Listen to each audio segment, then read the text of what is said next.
I thought it would be nice to do a meditation to start our session in a way that would be nice to do each morning if you felt like it. So we'll use the foundation of all good qualities in your prayer book.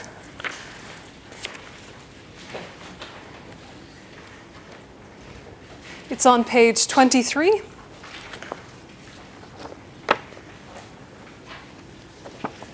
All right, so this would be quite a lovely way to start each day, or else you could cycle through and use a number of different Lam Rim prayers. The way that you approach using a prayer like this for your morning meditation is that you say the whole thing every single day, but the verse that you emphasize might be different, right? So you say the same thing every single day, but for, say, a month or 6 months, you really give a lot of time to guru devotion, or you really give a lot of time to impermanence. So you're touching base with all of the main sections, but you're emphasizing one in particular and trying to really actively bring that into the day. So we'll just wait a minute for some folks to come in. Right, so everyone have a nice straight back.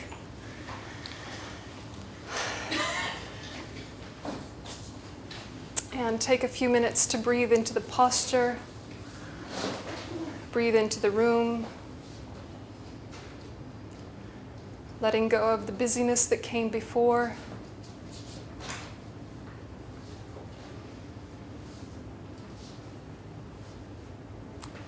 And shift your attention to the breath.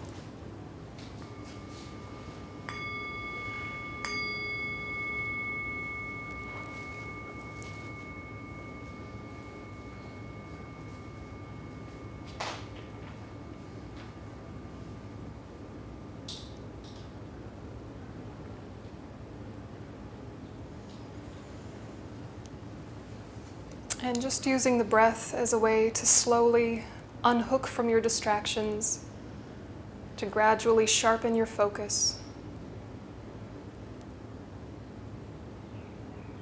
A sense of coming back home to yourself.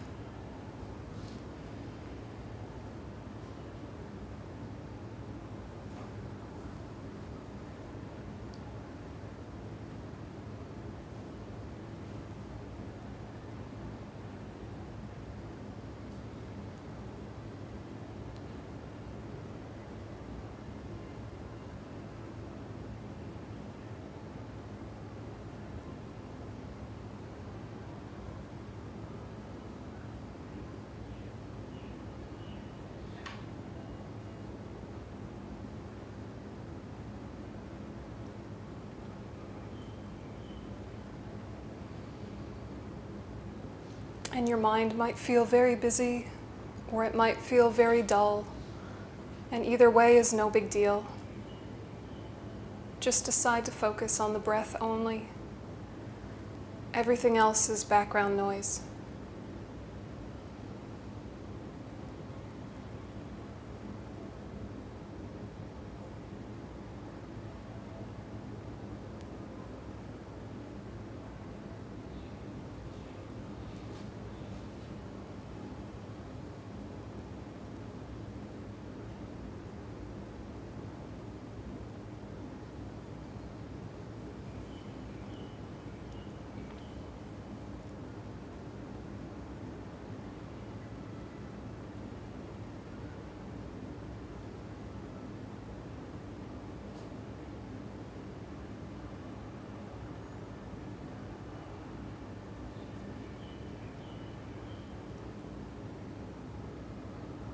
The foundation of all good qualities is the kind and perfect pure Guru.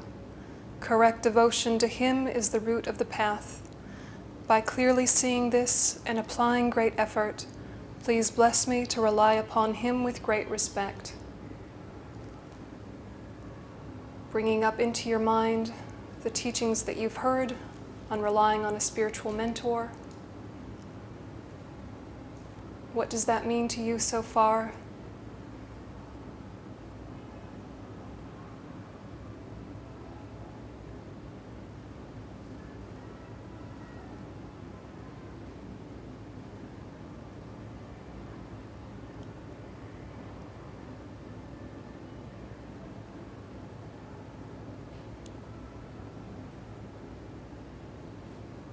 You can think of the first part. Good qualities come from learning. If my good qualities don't come up naturally, aren't spontaneous, that's not a particular deficiency in my character. It just means I haven't learnt them yet. It's a skill or a tool that hasn't been shown to me, that I haven't engaged with yet. So the foundation of these good qualities is having been taught these good qualities.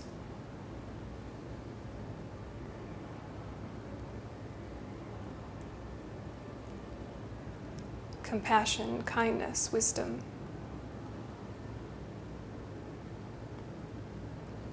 These are all skills we can learn.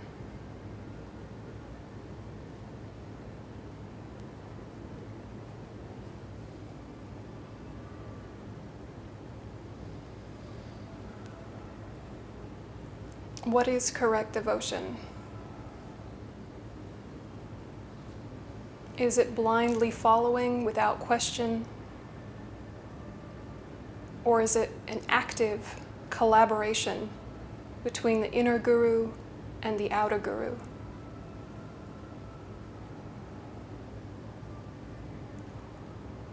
Hearing external wisdom and marrying it up with your own internal wisdom.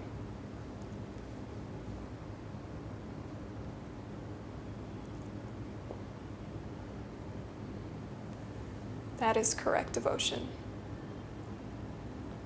Practicing the practice, using your own wisdom.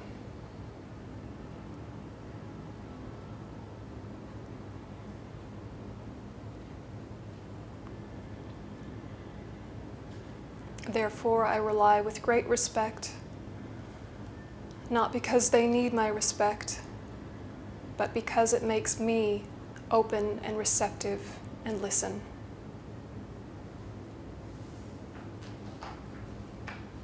So just touch whatever points of Guru devotion resonate with you and repeat it back to yourself,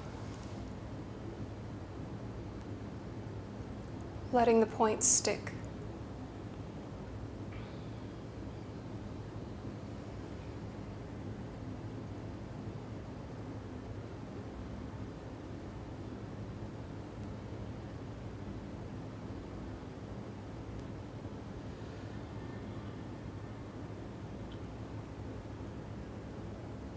Understanding that this precious freedom of this rebirth is found only once, is greatly meaningful, and is difficult to find again.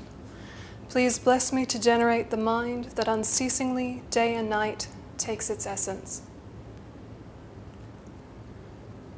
Remembering your teachings on precious human rebirth.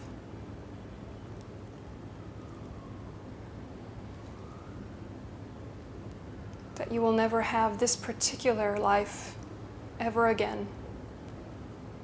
Even if you wind up human again, it won't be exactly this human that you are now.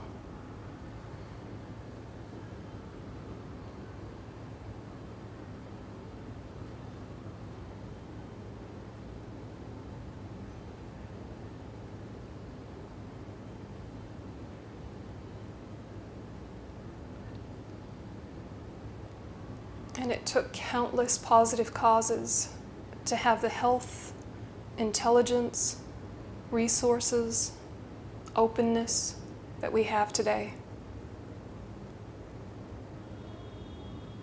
The causes are hard to find. The results are difficult to experience. This is a very unique opportunity.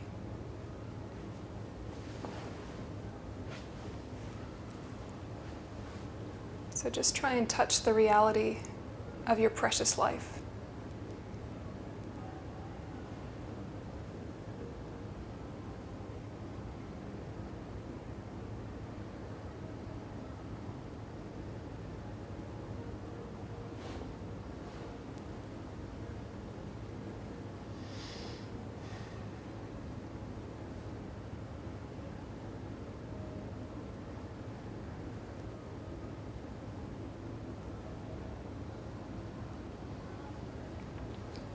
This life is as impermanent as a water bubble. Remember how quickly it decays and death comes. After death, just like a shadow follows the body, the results of black and white karma follow. Remembering karma, remembering impermanence, remembering the certainty of death.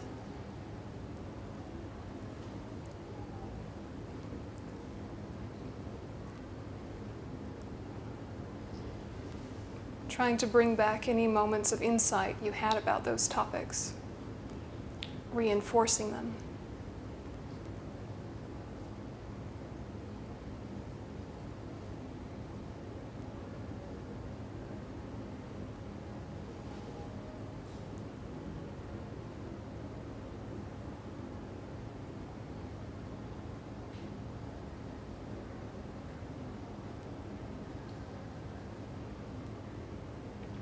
Remembering that death is certain, the time of death is uncertain, and at the time of death, it will only be the positive states of mind that we've developed ourselves personally that will help, that will be the conditions that ripen either positive or negative karma, projecting the next life. Therefore, may we practice now, and practice purely, free from the 8 worldly concerns.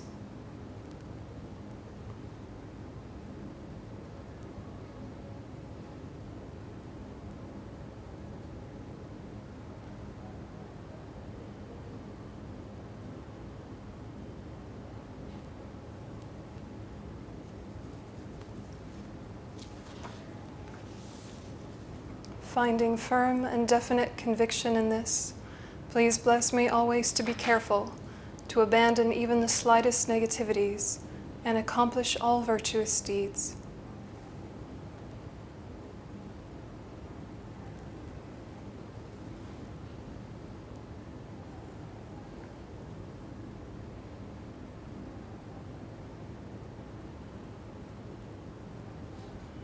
Just holding that very simple, very profound truth that the suffering we experience is the ripening result of previous moments of negative actions, and the happiness we experience is the ripening result of previous moments of positive actions.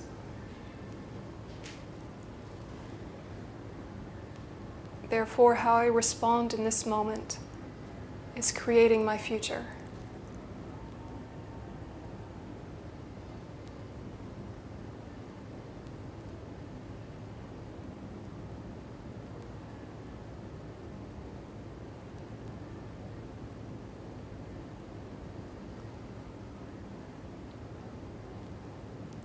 Seeking samsaric pleasures is the door to all suffering. They are uncertain and cannot be relied upon. Recognizing these shortcomings, please bless me to generate the strong wish for the bliss of liberation. So in your mind, develop the determination to be free, the intention to emerge from samsara, from these negative patterns that give all the power to the external world, which completely disempower us, leaving us lost in the 8 worldly concerns. So see if you can mix your mind with renunciation to whatever degree you understand it so far.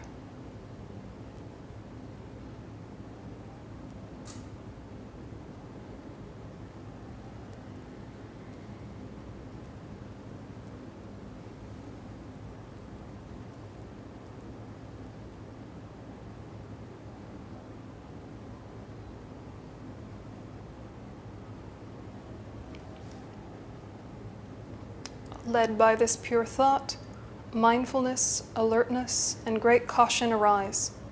The root of the teachings is keeping the Pratamoksha vows. Please bless me to accomplish this essential practice. Because of understanding karma, death, impermanence, precious human rebirth, etc., ethics become even more vital than before. And not just passive ethics, but the active ethics of the vows of individual liberation.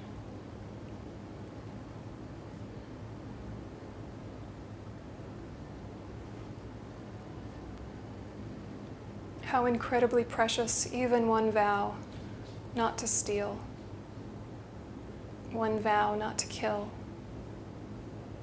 the way it changes the whole life, the whole energy system, every moment of mind.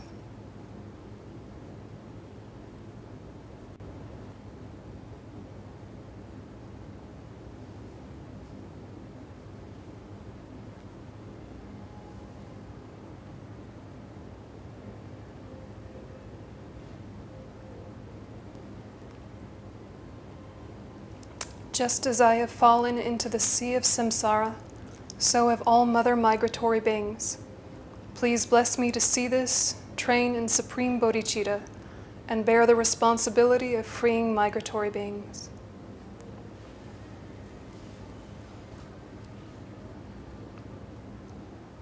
So as we touch the suffering place within ourself, seeing that it comes from negative actions, we develop renunciation. But seeing that others do the same helps us have compassion. We want them to be free of their suffering as well. And it's not enough just to want them that freedom, just a passive compassion. That a real spiritual path has active, personal responsibility, universal altruism. The bodhichitta that wants to become a Buddha in order to benefit every single living being. Being the doctor that shows the medicine to them all.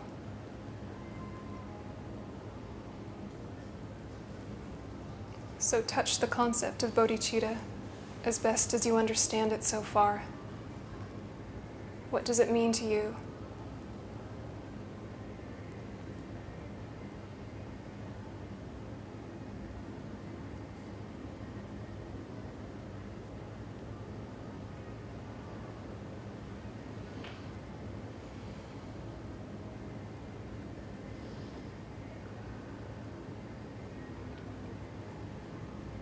Even if I develop only bodhicitta, but I don't practice the 3 types of morality, I will not achieve enlightenment. With my clear recognition of this, please bless me to practice the bodhisattva vows with great energy. So even if we don't have bodhisattva vows, developing the wish that someday enters into that framework of intense non-harmfulness, intense responsibility, engaging with the 3 types of morality. The morality of refraining from negative actions, the morality of performing positive actions, the morality of benefiting others.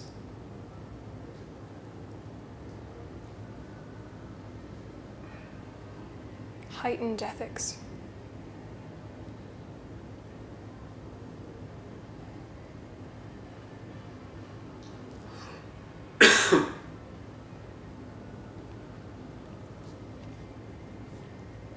Once I have pacified distractions to wrong objects and correctly analyzed the meaning of reality, please bless me to generate quickly within my mind stream the unified path of calm abiding and special insight.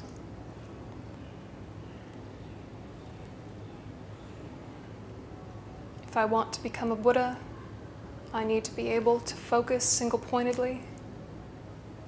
If I want to become a Buddha, I need to be able to meditate analytically. If I want to be a Buddha, eventually I must unite these 2. Focused on the meaning of reality, the lack of inherent existence.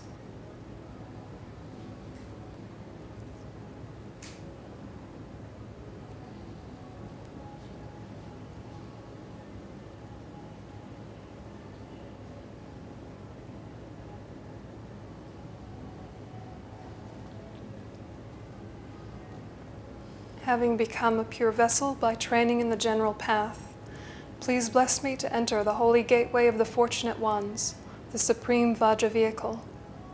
At that time, the basis of accomplishing the two attainments is keeping pure vows in Samaya. As I've become firmly convinced of this, please bless me to protect these vows and pledges like my life. As my mind becomes strong with the three principal aspects of the path, renunciation, bodhicitta, correct view, then may I enter the tantric path in order to perfect my mind quickly, because others need me now. And the only reason to practice Tantra is to accomplish the Mahayana path for their sake.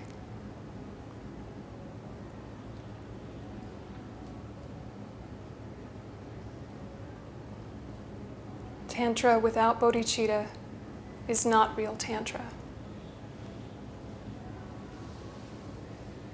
Tantra without renunciation is not real Tantra. Tantra without the correct view is not real Tantra. But if I practice real Tantra, I can be of real benefit, even achieve enlightenment in this very life.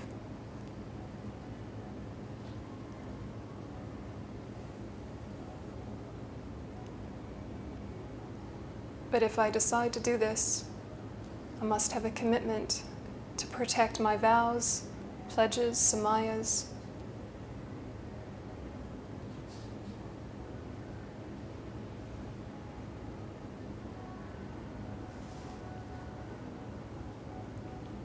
And so think to yourself, if I decide to practice Tantra, may I do it with a pure motivation and not become one more person who degenerates the Dharma.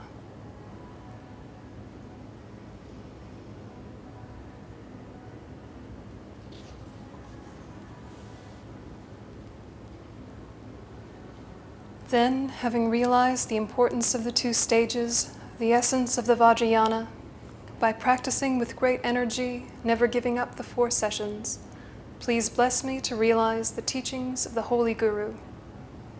Like that, may the Gurus who show the noble path and the spiritual friends who practice it have long lives. Please bless me to pacify completely all outer and inner hindrances. In all my lives, never separated from perfect Gurus, may I enjoy the magnificent Dharma. By completing the qualities of the stages and paths, may I quickly attain the state of Vajradhara. And so if we don't finish the path in this lifetime, may we have the strength and the momentum to continue it in future lives. May we always meet with teachers that show the complete path.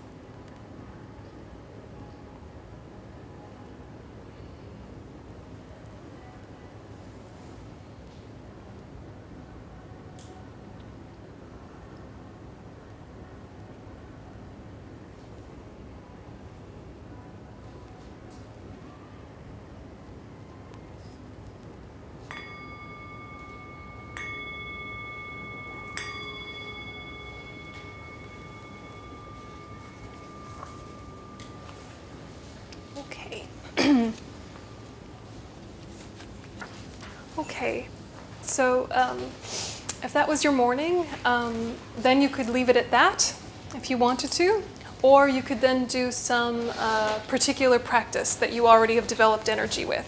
So you could either do just a nice solid motivation reflection, off you go, or you could do that as your preliminary and then do, say, 5, 10, 20 minutes of single-pointed concentration on a generic image or on the breath, things like that, generic image of the breath.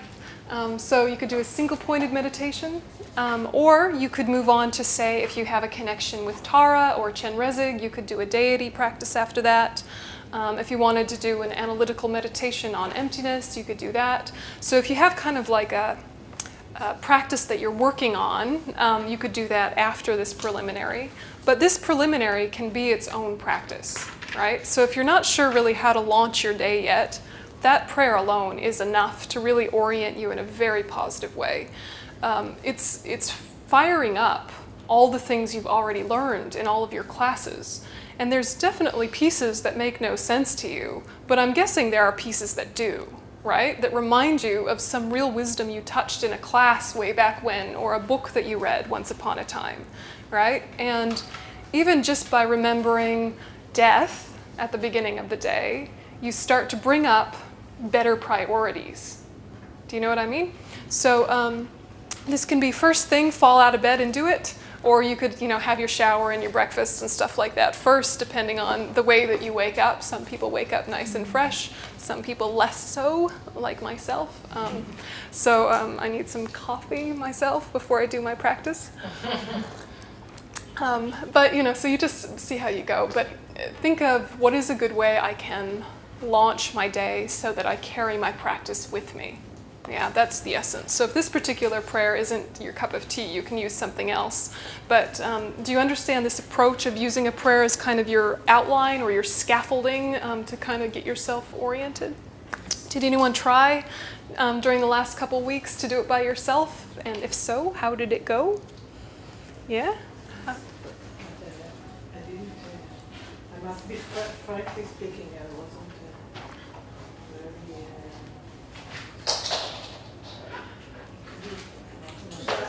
consistent. I haven't been very consistent. But you did it a couple times, once or Yes. twice? Yeah, Yes. nice. Once I or do twice the more than Tara usual? practice, but I was wondering, usually I do it once a week. So I've done it every day. It was fantastic, but I was wondering if it's isn't it too strong for everyday practice, because it's a bit tantra. Well, if you have an empowerment, that's one thing. If you don't have an empowerment, you do the Tara practice in a sutra way, which means you do not see yourself as the deity. You don't have permission to do that, right? So, and it's, it's not going to work if you do that. It will create obstacles if you do that. So if you like something like Tara or Medicine Buddha or Chenrezig, but you don't have an empowerment yet, you visualize the deity in the space in front of you or at your crown, right? So that at that level, it's, what is it that's making it too intense for every day? That's the question. Okay. In what way, why is it too intense? What part is too intense? No, it worked fantastically because I was very nervous about one thing, and then I did the Tara practice irregularly, and I felt like I was up in the sky, So maybe it's too powerful, I don't know. Who knows what's going on in there? Yeah, look, it's interesting, right? Because you can sometimes have very cool stuff happen in meditation, but if it is happening to you, not from you, then don't give it any attention. Basically, it's a ripening from a previous life. If you're not in control of it, if it's not something that you manufactured with intention through the power of your practice, it's just one more distraction. Yeah, it might be a good sign that you did practice in previous lives, but probably all of us did practice in previous lives. Like sometimes people have an interesting energetic experience, sometimes they'll have kind of a blissful experience, all sorts of interesting things happen, and then they get very excited and think they're amazing, right? This can happen. No, I'm not saying this is you, right? Maybe it's too, I went to the negative. I was hesitating whether I've done the right thing. No, I think if you have a heart connection with this practice, then, and it gives you, if it gives you happiness, if it makes you happy, do it. Yeah, if it makes you happy, that's wonderful. And some days you'll have all sorts of exotic experiences, and some days not. Don't worry about it. That part of the power is in the repetition. Yeah.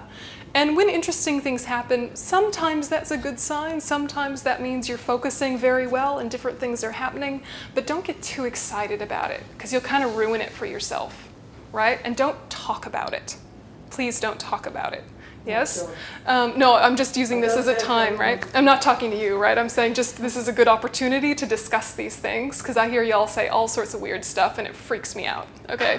So, you know, and I love you dearly and I think you're wonderful, well-intended people, but there's some weird stuff out there, yeah? And sometimes you mix it together with, you know, chakra work and energy work and New Age woo-woo-ness, and be careful. Be careful, okay? If it doesn't have bodhicitta, it's not the Mahayana path.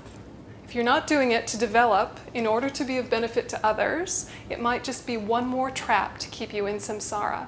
It might be a more subtle, exotic form of entertainment. So be so careful. And if you have good imprints, it might be that you have very blissful, beautiful experiences with single-pointed concentration, and then the danger is you get lost in the bliss and forget sentient beings need you. You forget that they need you. You're like, oh, this is fun, yay, right? It's so dangerous. So if you don't mix your mind with the fundamentals of the path, even if you understand them intellectually quite well, right? And you probably do, you've been around long enough. If you haven't understood these principles in an ingrained way, in a way that's coming into your daily life, then, you know, anything magical that happens becomes actually more dangerous and an obstacle to your path, because it's so entertaining and so interesting and so mystical. Your mind just floats off with that and forgets that the whole point is to work to be of benefit to others. Yeah, and you'll just, you know, you'll get lost in what is called the extreme of peace. Yeah, or you'll slip down into a motivation that's more worldly. So, so it's cool, and, you know, be happy if you have cool stuff happen, but also if you start to chase the bliss, then you'll start to feel like my practice isn't going well if it doesn't happen that way every single time. Yeah, so go, okay, it's interesting information. Yeah, when cool, blissful things happen or when magical things happen, that's interesting, that's interesting. But let's not give it too much energy, because if I'm not in control of it, it's not that significant. Yeah, without control, it's not significant. What do you mean you're not in control of it? When you said before, if it comes from you, or it happens to you, or what's the difference? It is, that's a huge difference, no. yeah. Yeah, Explain to yeah, it's... what do you mean when it comes from sometimes you'll be meditating and without your control, spontaneously, you'll have an interesting experience. Yeah, this doesn't happen to everyone, and if it doesn't happen to you, don't worry about it, okay? But for some people, often people that do a lot of yoga or have been kind of drawn to these things their whole life, you've got some good imprints, yay, okay? And those sort of folks often do have interesting internal experiences, blissful experiences, but they didn't sit down to decide to do a specific practice that's supposed to lead to that. They were just sitting there and it happened, yeah, and okay, cool, but don't get excited, right? When you're in control of it, that means you've moved yourself through an organized process that has an intention to lead to a certain internal state that you're intentionally using in a certain way for a specific purpose. Yeah? And then, okay, then that's a bit significant. Still don't talk about it, right? But then it has some significance. If you're in control of it, you can make it happen by yourself, then that's significant. So it's just a way of kind of like tempering a little bit what can happen, because I really do hear some weird stuff out there, and people have very cool stuff happen in meditation, but don't get lost in that. And then if you hear people having cool stuff happen in meditation and you're not having cool stuff happen, then you think, oh no, I'm a crap meditator, right? When in fact you might be getting the best work done. Yeah, because you're actually ingraining important mentalities that are fundamental to the rest of your path. Yeah. So having a strong intellectual understanding of bodhicitta, the intention to be free, the correct view, intellectually understanding these things well and repeating them, you pull them into your daily life in a way that makes you a very kind, very effective person, right? That is good work. If you're having magic happen on your cushion, but then you're, you know, horrible to your husband, what is the point, you know? So it's, anyway, this is just a little bit of a gentle smack, because I've heard some weird stuff lately, right? And not from you guys, which is why I can say it, right? So I haven't heard weird stuff from you guys, but in general, recently, I'm freaked out. Yeah, all right, so, yes. But you're allowed to speak about some experiences with a teacher, isn't it? Absolutely. Talk about it with your teacher. Yeah, absolutely. The danger is if you talk about it amongst yourselves, it's so easy to become like a competition or to be like showing off, you know, and even if it doesn't start that way, like even think how you talk about your health, right? You might start talking about your health in a totally nice conversational way, and then you get into competitive, like who's having the hardest life. Yeah, competitive health, right? Or like competitive financial problems or like competitive relationship issues. We have such a tendency towards competitiveness, right? That the spiritual path is not really that different. My Lama this, my Lama that, I went to this cool place, I went to that cool temple. Like it can start out as this beautiful sharing, this beautiful connecting, where you're all like, yay, I'm happy I found my people. And then it takes a turn, right, into the affliction. So only you know if it's taken that turn, right? You can't tell necessarily by hearing someone. Sometimes you can. But it's a self-checking, yeah? Am I sharing this information in order to share and connect, or am I sharing this information in order to show off? Only you know, right? But just kind of check. But absolutely, tell your teachers, say, here's what happened, a bit of a report. And they might say, keep going, right? Or, uh-oh, right? Yeah. Just said, most likely they'll just say, Yeah, most likely just, Yeah, or they might say, yeah, keep going, or stop that, you're gonna hurt yourself, or do a bit more of this or a bit more of that. So, it's important to enjoy your practice, and you can talk about the Dharma with each other, of course, but and talk about difficulties and talk about things that work, but try and keep it on a level that's not getting weird. Yeah. Do you know what I mean? Like you could say, all right, when I meditate on death, sometimes I feel really anxious and sometimes I feel really motivated. What happens to you when you meditate on death? Have that conversation, please, right? That's a really good conversation to have. But not, when I sit, I have this cool blissful experience and that's the sort of stuff. Nah, yeah. Or I felt like I was merging with the great beyond into infinite oneness. What happened with you, right? Right? You see what I mean, like the difference, right? So if it's something that's tangible, something that is based in intelligence, something that's based in content, these kind of stuff, that's useful. Huh? Lamrim style. Lamrim stuff, yep. Yeah, exactly. Yeah, talk about the Lamrim, please. That's excellent. That's what we're here for. But the mystical things, just share with your teacher, for sure. Yeah, do you understand the reason why? Right, it can get real weird real quick. Yeah, yeah, and then poor new people are like, what on earth? Yeah, new people will be so put off. They'll think, what is going on with these people? I thought Buddhism was practical and logical and useful and everyday, and they're talking about this weird, exotic, high-flying stuff. That's not for me. So we can really put people off, right? So just be a little bit cautious, yeah. Okay, so any other comments about what's come up during the last couple of weeks? If you've been trying to do some morning stuff or some evening stuff, things that went well, things that went difficult. Did anybody try to do Vajrasattva? Yeah, I did Yeah? today actually. Yeah, how'd it go? Nice. Nice? Perfect. It was interesting because I watched you on YouTube because I wasn't here the last lesson. So I did the purification and I vowed, about a few things, like heavier or less. One of them was like being really nice to my mother, to try for the next few days. And 2 seconds after, she's calling me. Yeah. I was really busy getting ready. And for half a second, I continued to do the stuff that I was doing and talking to her. She really wanted attention. And then I was like, wait a second, you just did something. Yeah. And really put aside the stuff that I want. It was great. I felt happy. Oh. I really felt happy. Yeah. And, woke me up, And yeah, right? And that's like that's the best case scenario. Yeah. Yeah. And sometimes maybe some people have had this experience where the very next second after their practice, the opportunity to keep that vow arose and you broke it right away, right? That can happen too. broke it. Yeah, you That kept day. mindfulness. You kept mindfulness. Oh, that's so good.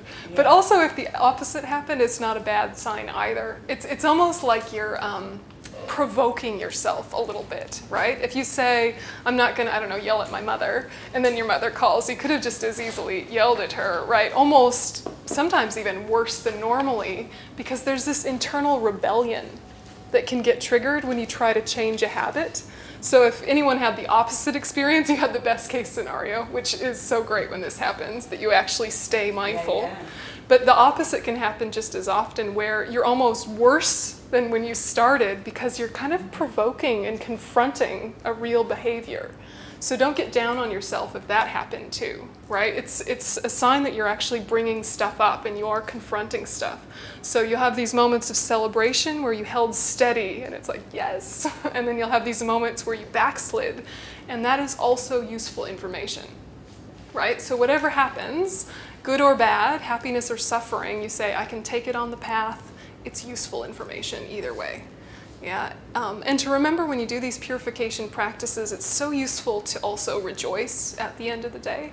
Like all those things you actually did really well that were really especially hard to do, you know, you didn't lose it in traffic and honk at someone that cut you off, you know, that's worth celebrating, right? Especially here, yeah.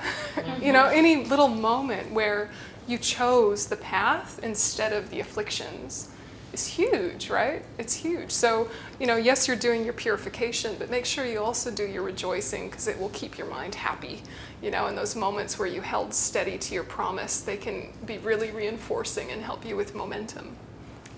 Yeah. I tried using Shantideva's prayer for dedication. Nice. I also wasn't very persistent. It was mostly a few days after our last session.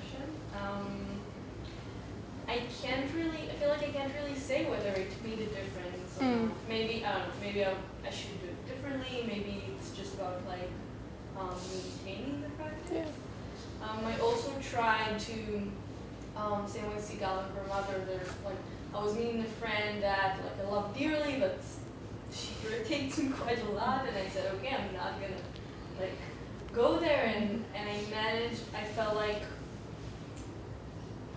it was very, like I managed to like convince myself, okay, it's fine that she says that, but, like with lots of like mental acrobatics, but it felt like it didn't feel sustainable, and Sure. it felt like it's very, I don't know if artificial is the word, and I was wondering, like, I don't know, I'm like, is it really something that I can do that would feel naturally, just like Yeah.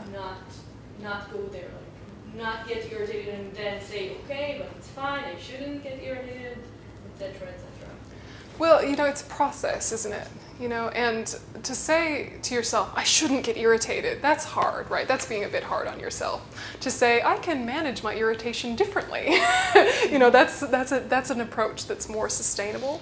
You'll keep getting irritated, right, for ages, right? If you think getting irritated is the thing you're trying to overcome, you're setting yourself up for failure. It's how are you responding to your irritation?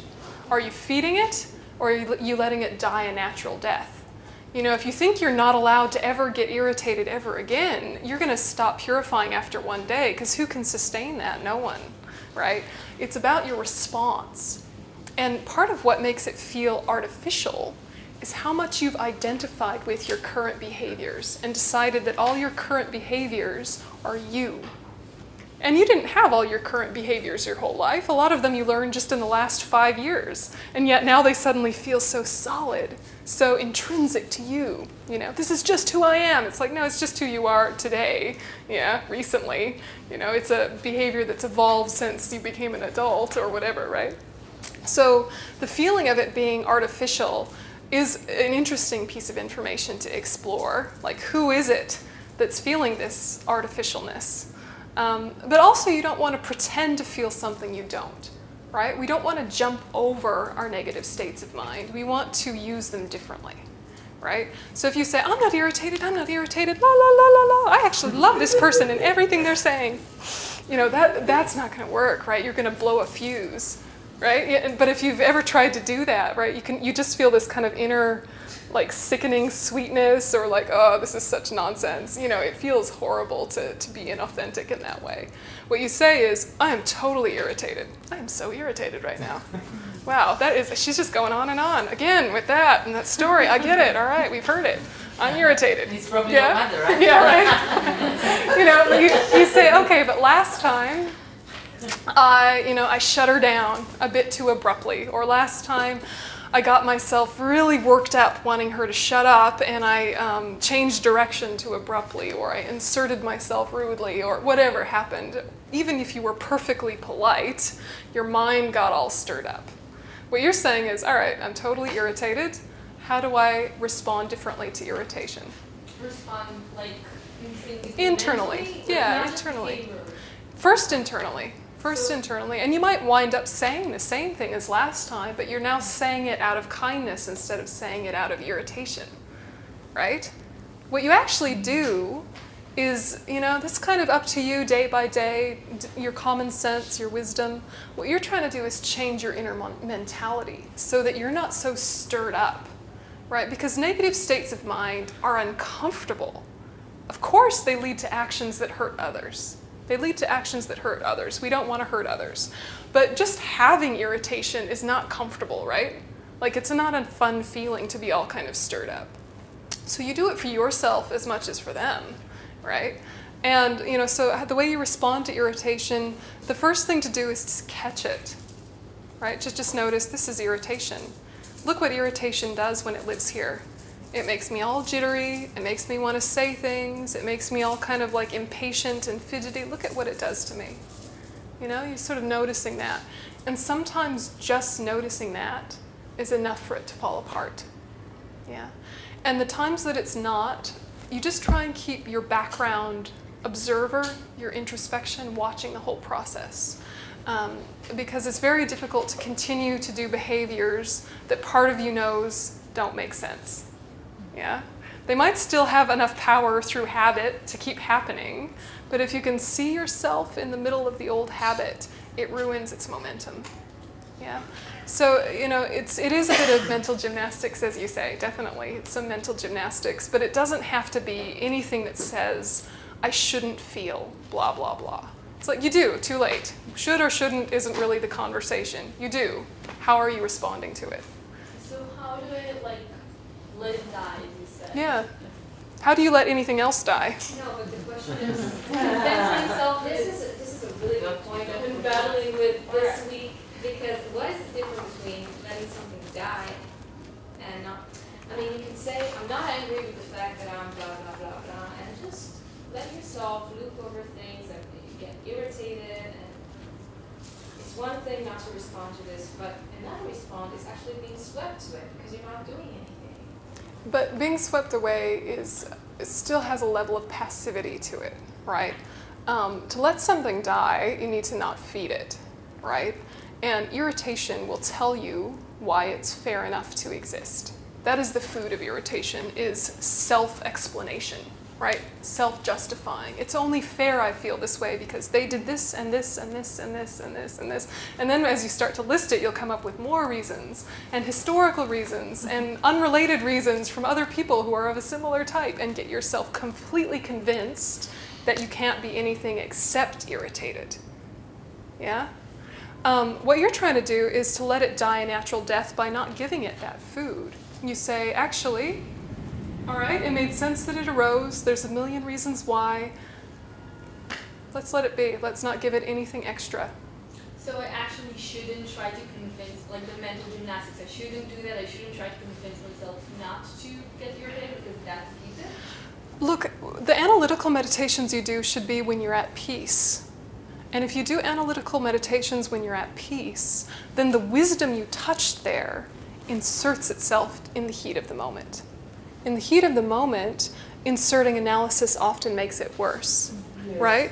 So what you're trying to do is to just see, this is irritation. Now, if you know from the past that irritation is a symptom of anger or a precursor to more anger, and you've worked on the disadvantages of anger, and you've worked on the advantages of patience, and you've looked at the wrong logic that anger carries, and all of those things previously, then just seeing you're irritated, all of that wisdom shines the light on it, and it gets embarrassed and falls back. Yeah, but you can't this is why we have to practice when things are peaceful. Yeah, we often wait until life is hard in order to practice. And initially that makes sense, right? Lots of us came to a spiritual path out of some hardship. That's totally normal and fine. But now that we've met it, when we have an easy day, we just kind of relax into the easy day and go, oh, phew, easy day. But easy day is the day to get the work done so that the hard days aren't so hard. Yeah, you can't inject peace in at the last minute. Yeah, so you're touching wisdom that you've already come to in the moment. Yeah. And mindfulness is the watcher that's not a passive watcher. It's watching for disturbance in the mind, right? And the better your mindfulness functions, the easier it is to catch the small version of the negative state of mind. And the smaller you can catch it, the easier they are to die.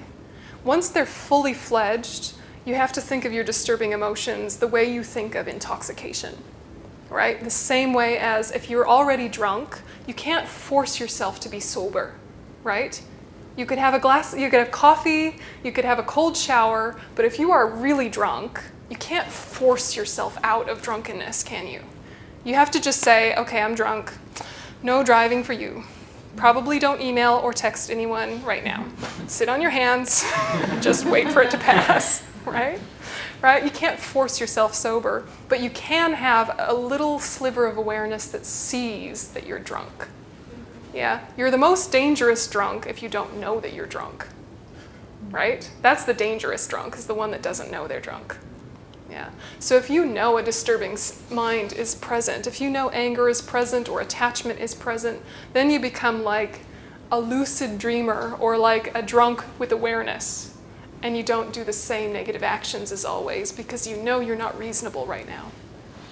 Yeah, you say, I'm not reasonable right now. Psh, zip it. Yeah. When it passes, now I'm going to reflect. Once it passes and you're back to peace, then you can say, what were the triggers? Yeah, how did that get so escalated so quickly? What happened today that I lost my mindfulness? Then you can do your good analysis with your good, strong mind. But in the heat of the moment, you're a crazy drunk person, right? You're saying nonsense. Let it pass. Yeah. The huge challenge that we're all trying to get to is to stop believing everything we think. Yeah? Everything you think is not true. Right? I used to think there was Santa Claus. Right? I was sure. Right? It wasn't true. Right? I really thought that the tooth fairy came and left $1 under my pillow when I lost teeth. Turns out it was my mom. Right? I really thought that was true. Like, we think all sorts of nonsense, okay? Even though we're grown-ups. You don't have to believe everything you say to yourself. Yeah? And that is a huge challenge, right? To really admit that some of what I say to myself is a lie. Some of what I say to myself is completely untrue. It's nonsense, some of it. To have the mental space to hear what you say to yourself so you can check, that's the pivotal point we're trying to work towards. To hear yourself with objectivity. Yeah? Say, that's fine, that's fine. Oh, that's crazy. All right, none of that. That's fine, that's fine. Oh, to be able to do that, it just takes time. So, yeah. How do you take such an experience and incorporate it into an analytical meditation? Yeah, Do you just reimagine the situation and break it apart, or do you? You can do detail. You can do today in detail if you're in the mood, but sometimes more useful is to start with naming the affliction. Yeah, because sometimes we're not sure actually which disturbing emotion it was. It was just a big tangle of stress, right? Like, you had a big day and you said things you didn't mean and you did things that were unskillful and it wasn't the end of the world, but you wish you would have done better, that kind of a day, right? At the end of that day, you do your purification practice. You're not even sure exactly what happened. You just know it was a stressful day. So if you can just sort of sit and go, which one was it? Was it energy that wanted to push away, or was it energy that wanted to pull towards? Yeah? Was it kind of angry energy, or was it more attachment energy? Or was it kind of vague, space out, lazy energy? Yeah? So you can kind of break it into one of three categories pretty easily. If you can just think about, what did I want during today? Was I wanting everyone to get away? Just leave me alone, give me space, back off. Was it that kind of a day? All right, that's anger. Right? Was it the kind of day when you were like, why doesn't anyone understand? Why doesn't anyone support me? Why doesn't anyone know what I'm doing is so important? Why doesn't? Then it was attachment. Yeah? And if it was a vague, spacey, listless day of meandering about without getting anything done, it was ignorance. Right? So if you can kind of like nail the sucker, which one was it? Yeah? Right? All right, it was you again. You again. You were yesterday. Ugh. You know, sometimes it can help to see the trend as well. Yeah. And the mind training verses, the Lozang teachings, they say start with the most strong affliction first. So if you notice a few days in a row, oh, again it's attachment. Oh, again, attachment. Oh, attachment in another form. Very clever, but still attachment. Haha. Then you know what your project is. Yeah. It shouldn't be something that disappoints you. It should be something that kind of empowers you to have a project now. Yeah. Finally naming what the issue was. You think you have to name some situation in your life. The situation in your life is the detail. The situation in your life is the context and the condition. What you're looking at is, what is the negative state of mind I bring to that condition that makes it worse? You still might have to do things with the condition, right? It's still common sense, right? It's still practical. But if you can nail what is my default or my go-to negative state of mind when I'm, hungry, tired, lost, angry, whatever, what is my default? Yeah, like in the computer, default setting. My natural state, quote, natural state so far. Yeah, exactly. What version do my afflictions like to take? That is a helpful thing to know about yourself. And it could be that during the day you're angry and at night you're full of attachment. That's a classic. Right? You're kind of grumpy and irritable all day until you get home, and then you revert into neediness and attachment. Yeah, classic. Or young people are more habitually attached, and older people are more habitually angry. That's often a stereotype as well, right? Yeah, up until 35, you're full of attachment, then you're full of anger. Right? That often happens, right? And then you die. But I mean, those are just stereotypes, right? So you have to check yourself as an individual. What is your style? And again, it shouldn't bring you down. It should be like, ha-ha, I got you. This whole time, I was blaming circumstances. This whole time, I was blaming the external world. But actually, it was you, anger. You stole my peace. Yeah? It was you again.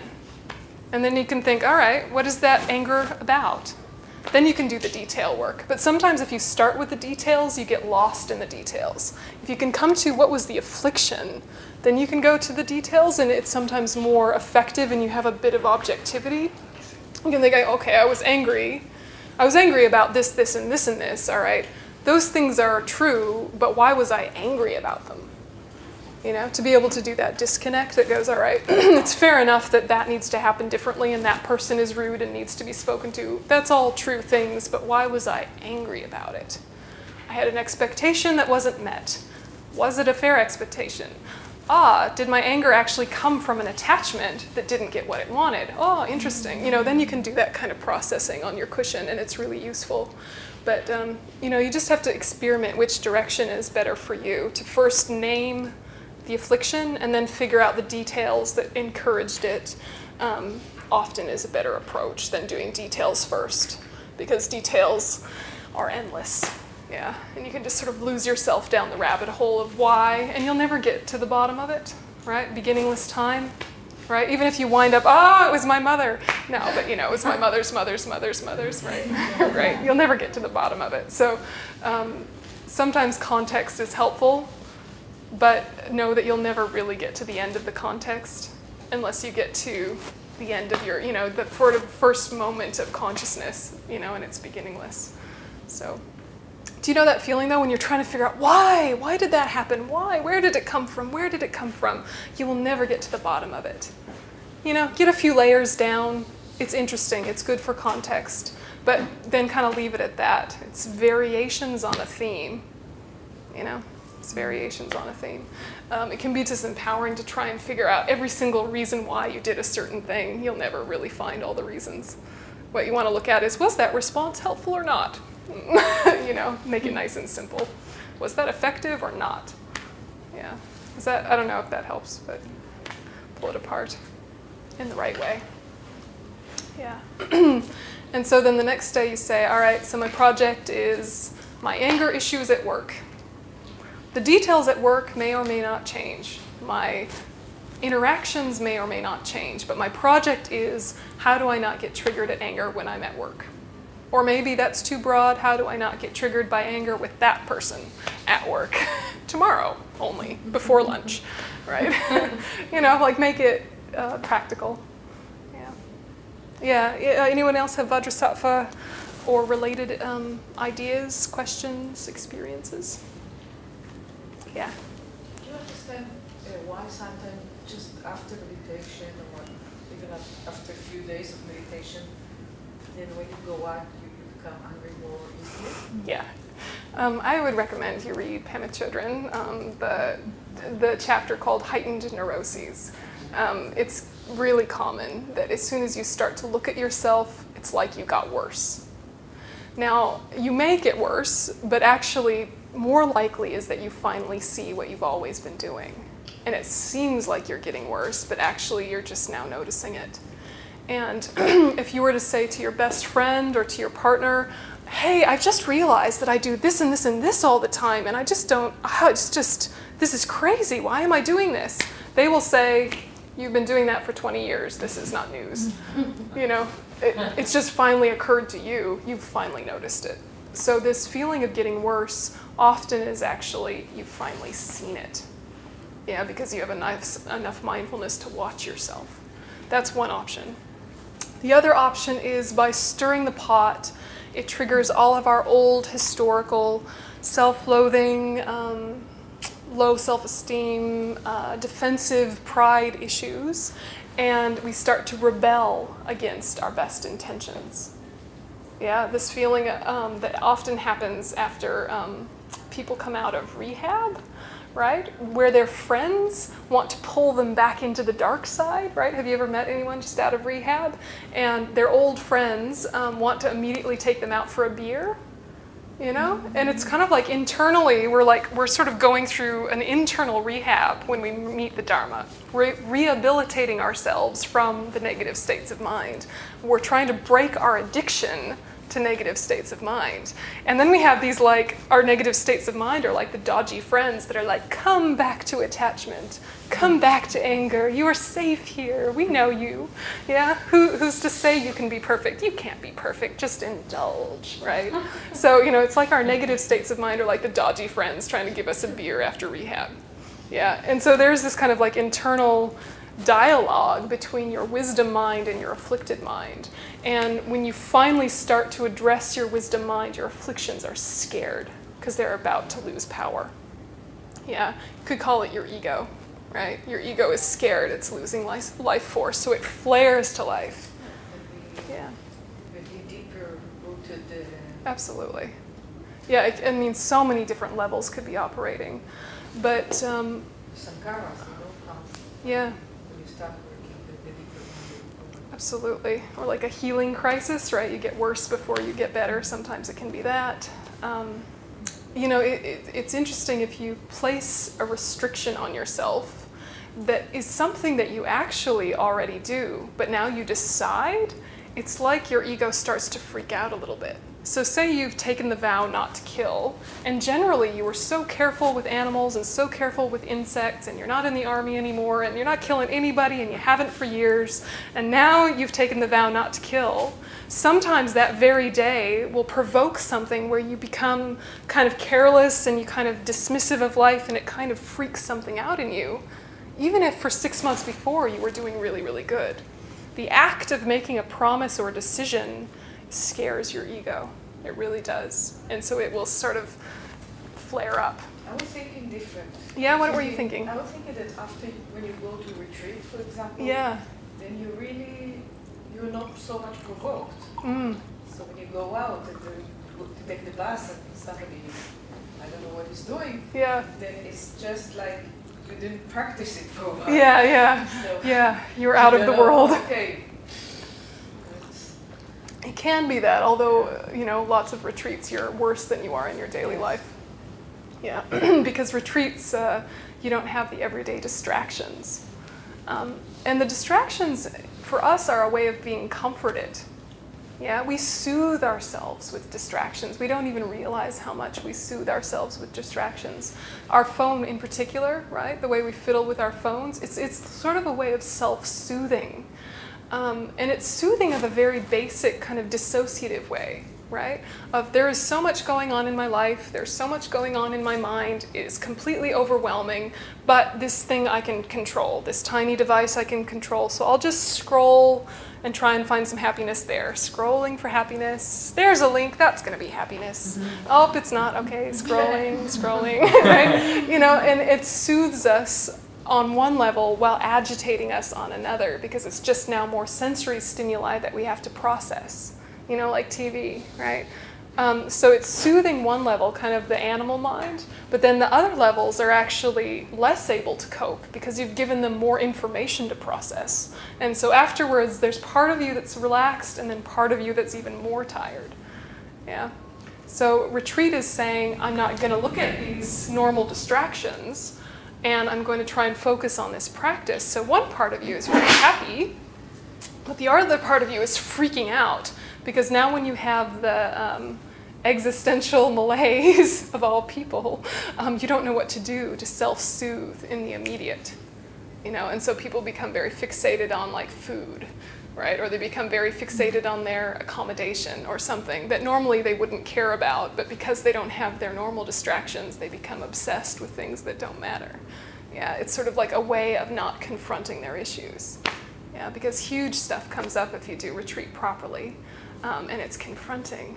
So, yeah, only you know what's kind of going on with you, and you might not know at first, to just kind of have that objectivity to check. Yeah, that's what we're really trying to do, so that you have enough space to say, okay, for me, which is it? Is it that I've been this way the whole time, but now I notice it? Is it that my ego's getting confronted, and so it's roaring to life? Is it that the details in my life were less provoking for a while, and now I've met provoking circumstances, and so here it comes again? Which is it? Only you know, but it could be any number of things. And all of them you can take on the path. All of them are useful information. Because whatever you touch, isn't really that unique to you. It's another way of connecting with other human beings, right? You think, if this is true for me, a version of it is true for others. And now I have a natural connection with them that I didn't realize before, right? You see someone else behaving badly, you can see yourself in them, right? The people that we don't like are the people we don't understand. Yeah? Why are they like that? You ever hear yourself say that? Why do they do that? What is wrong with them? Well, if you knew what was wrong with them and you knew why they were like that, you probably wouldn't be so mad. You go, oh, right, you have a rough marriage, you have some digestive issues, and you're hot today. Fair enough. I get weird too when I'm like that. Yeah? You still might not like the behavior, but the dislike underneath that fuels your negative emotions isn't there. Yeah, that's what we're trying to work on, is our stirred upness. Yeah? It's not like we're pretending we don't see bad behavior in others. We're responding to it differently. Just like we don't pretend we're not seeing bad behaviors in ourselves, we're responding to them differently. I think there is another danger when you get out of a retreat, and this is that you have to know how to get out of it. Yeah. So maybe sometimes you are very agitated because of the rapid change. Yeah. You have to do it gradually. Absolutely. So sometimes Yeah, you yeah. get out of a retreat and someone pushes you. When you hear a loud music, it's usually okay. So Yeah, absolutely. Yeah, you have to so ease out. This is a very Absolutely. practical reason, but you have to be very aware of that. Absolutely. Yeah, your exit plan for retreat is important. Don't go to work the second after you finish retreat, right? Have a day of settling. Absolutely. Yeah, so we'll just leave it here for now and have a little break. And just think if there's anything you wanted to bring up about having tried to have a bit of a daily practice in the last couple weeks, even if it was inconsistent, even if it was imperfect, just kind of thinking during the break, what were pieces that I wanted to ask about and talk to each other or else bring them to the next session. So we'll have 20 minutes break.